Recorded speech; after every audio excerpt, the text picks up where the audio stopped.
A super late patch and the new Survivor Lanternist is coming. Let's begin. Welcome back to another episode, guys. Let's get into talking about what we're getting this week. And this week we're getting the patch quite a few days later. We're getting it on October 11th. Usually we get it on Wednesday, Thursday, but this week we're getting it all the way on Saturday. And it looks like we're also getting a slightly delayed patch as well next week, where next week it should be on Friday as well.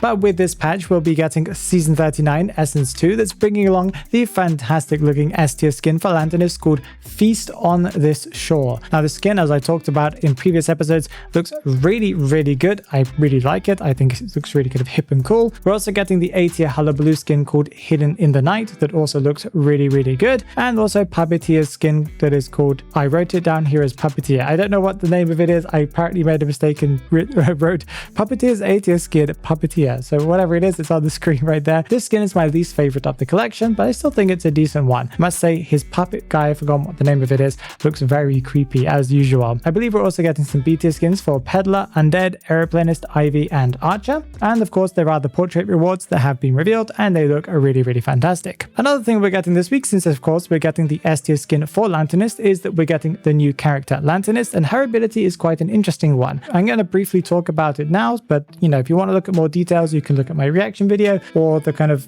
episode I made around the time of her announcement, something like that. First, the ability to either kind of select herself or select another survivor, and she kind of calls it a freeze frame, where in that period of time, if a survivor is kind of used in the freeze frame, they don't get damaged by any pits, and they also aren't affected by anything like stuns or control effects or anything like that until the end of that freeze frame period that sets up. Basically, they take all of the effects later on at the end of the freeze frame. If she does it to herself, she becomes invisible, and she also leaves like a copy of herself behind that she has to kind of reset, and it kind of follows wherever she was in that last moment when she clicked it. I believe the hunters have to actually hit the copy to be able to do damage to her. Maybe they can also hit her as well. I'm not completely sure. She's also able to freeze frame cipher machines, rocket chairs, and also exit gates. If she freezes a cipher machine, she kind of gives it progress over time, but then will then be given as soon as she ends the freeze frame on it, or the timer ends, and it will all just be added all of a sudden. The same thing happens with the exit gate, where you can kind of decode it without it looking actually like it's being decoded, and then all of a sudden just give it all that progress that you did with a little bit of a decoding buff, I believe. And also she can freeze frame rocket chairs, where you can kind of stop the progress, and it will of course still continue to go up, but it won't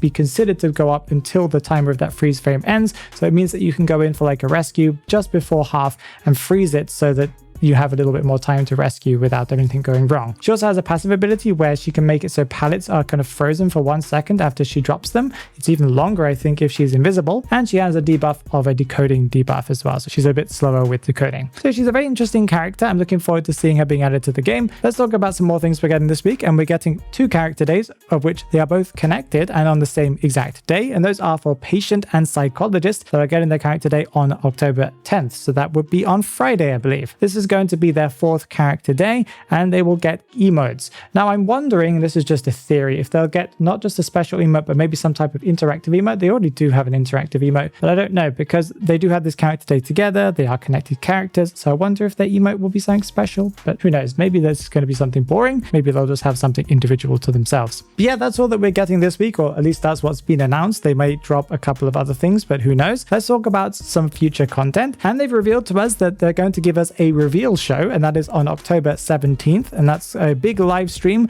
where we'll be able to get some more information, supposedly, about the new main story that's coming. I don't even know when this is coming. Is it coming this year? I think it is, called Cage of Yesteryear. And of course, in this kind of storyline, we are expecting to get Entomologist's Hunter form and some more information about Entomologist as well. New seasonal content, maybe stuff related to Halloween if they don't reveal them earlier, and skin reveals, stuff like that. So that is really exciting. I know a lot of people are excited about that live stream. I myself am excited, but also worried about just how many notes I'm going to have to take on that day. But yeah, we'll see how that goes. Netease also gave us a Q&A, and this was a really full Q&A. Some of the Q&As we've had in the past have been a little bit boring, at least recent ones, but this one was chock full of stuff, and I've just done my best to take out some of the stuff that stood out to me, but there is a lot of stuff that's quite interesting on this one. So yeah, some of the stuff that we've got here. We've got a Halloween S-tier skin for Geisha, so she's the one confirmed to get the S-tier skin. Sculptor will be getting the next Whimsy series skin. We kind of already knew this one. First Officer will be getting an Essence S-tier skin this year, so that's exciting. There aren't that many more Essences left. Prisoner's Esports skin, the alternate form of his existing one, will be available on New Year's Day, like specifically on New Year's Day apparently. They've confirmed that the BLK skins are going to be for Seer, Embalmer, Batter, and Geisha, of which Seer should be first. Coordinator will be getting an S tier skin this year, maybe in some way. That's kind of cool. Entomologist will be getting an S tier skin for free during the main story event. So this does hint that we're, of course, getting Entomologist's kind of hunter form. As you can also see in the shadow of the poster, she does have a form. There are some optimizations coming for different character and character skins, mostly face models if people care about that. I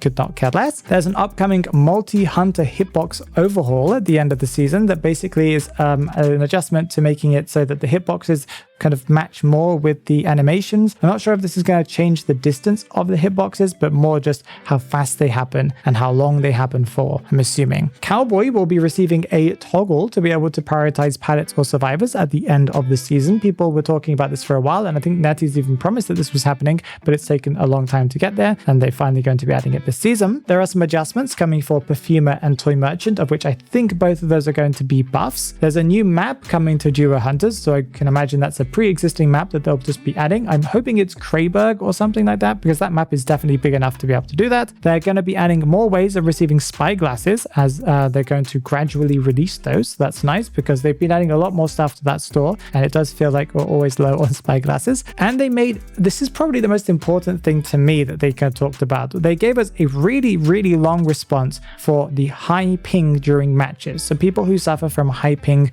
are asking why, or what are they going to do about it? And basically they gave us a massive ton of text that I understand quite a lot of the technology behind these kind of things. It didn't actually mean anything to me. Basically, from what I remember them saying, because I don't have it up on my screen here, is they were basically saying what I was saying, that there would, if they did try to split the servers or something like that to fix it, it would mean that we would end up with a situation where we might have incredibly long queue times, because our community in the NAEU server, for example, is just really tiny compared to other countries and other kind of servers and stuff.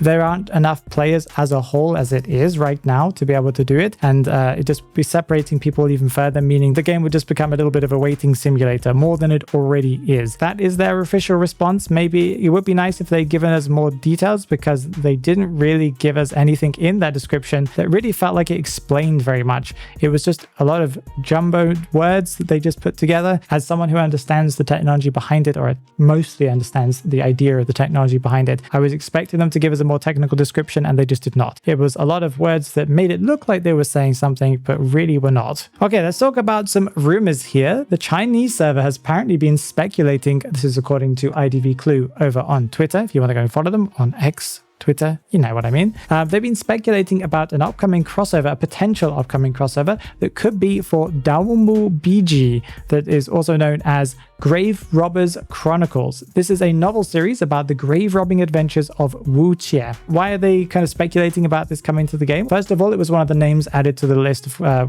people to kind of vote on what they expected or wanted to come to the game. Second of all, the author for this book has been answering questions connected to Identity V, and we also know that Mercenary has been confirmed to be getting a crossover skin next year, and it does match the look of the character from this novel. So it looks like we might be getting this crossover. I've never heard of it before. Maybe it's only going to be a China-only one. Maybe it's not coming to global, but at least it's just something that we might potentially see. Now, if you haven't already, make sure that you click on the video right there, because YouTube thinks that you'll like it.